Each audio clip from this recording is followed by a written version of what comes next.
यस्तो चिसोको बेला पनि घाम लागेको सायद देखेर चुक खायौँ है त हामीहरूले। सो हेलो अनि नमस्ते साथीहरू, स्वागत छ हजुरहरूलाई आजको मेरो अर्को मिनी भ्लगमा। आज चाहिँ मेरो भिडियोको स्टार्टिङ हुन्छ अमिला खाएर।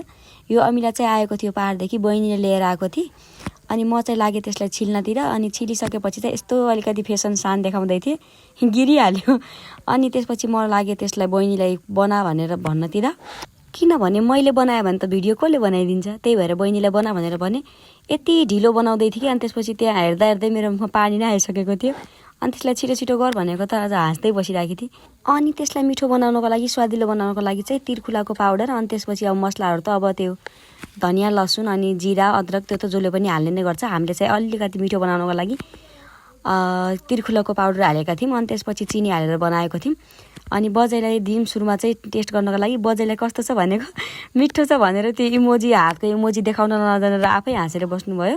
अनि त्यसपछि पालो आयो हामी दुई राक्षसनीको। यति चिसोमा पनि खुब चुक खाने जाँगर लागेको। सुरुमा चेस गरेर खाने भनेर स्टाइल देखायौँ होइन। अनि त्यसपछि मैले एकदम छिटो छिटो खाइरहेको थिएँ। अलि बिस्तारै खाना भनेर हातले कुमले बजाइहालेँ। अनि त्यसपछि मम्मीलाई मम्मी कस्तो छ भनेर सोधेको। एक दुईचोटि मात्र खाएर के हुन्छ, रोक न खान्दे त्यसपछि भन्छु भन्नुभयो होइन। अब हेरौँ है त मम्मीको रियाक्सन, हेर त्यहाँ के भएर त्यस्तो थियो। अनि त्यसपछि त्यहाँसम्म मम्मीलाई हेर्दासम्म बहिनीले चाहिँ खाएर सिद्धाइसकेकी थिएँ। मेरो चाहिँ लास्टमा एउटा पिस मात्र रहेको थियो अनि मैले पनि त्यो खाएँ। अनि आफू मात्रै कति खानु भनेर त्यो चुकको बोक्रा चाहिँ बाख्रालाई तिमीहरू पनि स्वाद टेस्ट गर भनेर दिदिए। अनि त्यसपछि आफू पनि केही नखान पाएर लास्टमा त्यो फेरि छिल्का खानतिर लागेँ। अब साथीहरू मेरो भिडियो हेरेर कस्तो गाउँले तरिकाले खाएको, फोहोरी तरिकाले खाएको चाहिँ नभनिदिनु होला, किनभने हामी गाउँमा बस्नेहरूले यस्तै गरी खान्छौँ।